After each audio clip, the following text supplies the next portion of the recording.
आज हम आपको सुनाएंगे एक ऐसे राजा की कहानी जिसकी बुद्धिमत्ता के चर्चे दूर दूर तक थे।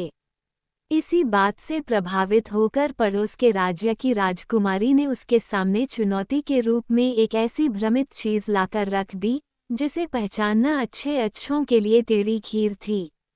क्या बुद्धिमान राजा इस चुनौती को पार कर पाएगा?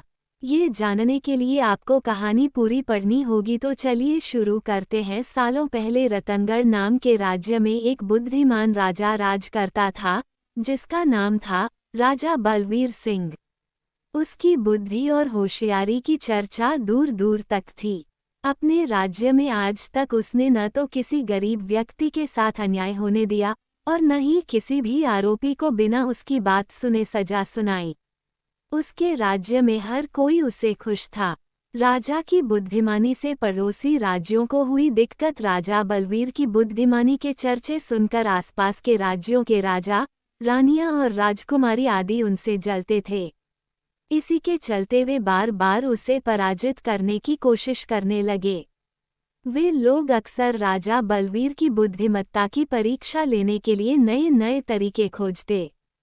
कभी कोई अतरंगी सवाल लेकर आता तो कभी कोई अजीब से झगड़े, लेकिन हर बार राजा दूसरे राज्य के शासकों द्वारा ली गई परीक्षा में खरा उतरता। राजा ने हर तरह से अपने आप को योग्य साबित कर दिया था।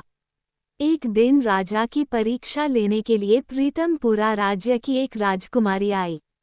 राजकुमारी के हाथों में 2 फूल की माला थी जो देखने में बहुत ही सुंदर और मनमोहक थीं। राजदरबार में मौजूद हर किसी व्यक्ति को लगा कि राजकुमारी ये माला राजा की स्वागत में लेकर आई है।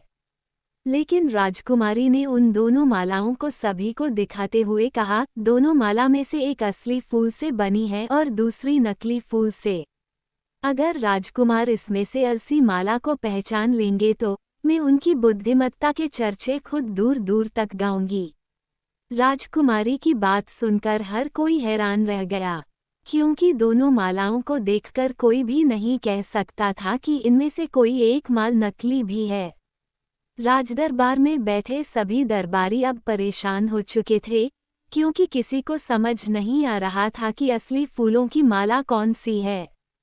सभी ये सोच रहे थे कि राजा कैसे बता पाएंगे कि असली फूलों की माला कौन सी है। एक बार को तो माल देखकर राजा बलवीर भी परेशान हो गए थे। वो असली माला का पता लगाने की तरकीब खोज ही रहे थे कि उसी वक्त उनका ध्यान बगीचे की ओर गया जहां वह सारी मधुमक्खियां घूम रही थी। ये देख राजा के मन में विचार आया। उसने तुरंत अपने एक सेवक से कहा, अरे सेवाक्रम, जरा जाओ और बगीचे के तरफ वाली खिड़की को खोल दो। सेवक ने बगीचे की खिड़की को जैसे ही खोला तो मधुमक्खियां राज दरबार में आ गई। राजा कुछ देर मधुमक्खियों को ही देखते रहे। जैसे ही 1-2 मधुमक्खी एक फूल की माला में बैठी, वैसे ही राजा समझ गए कि असली माला कौन सी है। राजा ने कहा कि अब मैं बता सकता हूँ कि असली माला कौन सी है। राजा ने तुरंत उस माला की तरफ इशारा किया जिस पर मधुमक्खी बैठी हुई थी। राजा की होशियारी देखकर राजकुमारी बहुत प्रसन्न हो गई और बोली, मान गए राजा साहब आपकी होशियारी को। यूं ही आपकी होशियारी और बुद्धिमानी के चच नहीं है। आप में सच में वह बात है जो बाकी राजाओं में नहीं है। दरबार में मौजूद सभी लोग भी अब उनकी तारीफ करने लगे।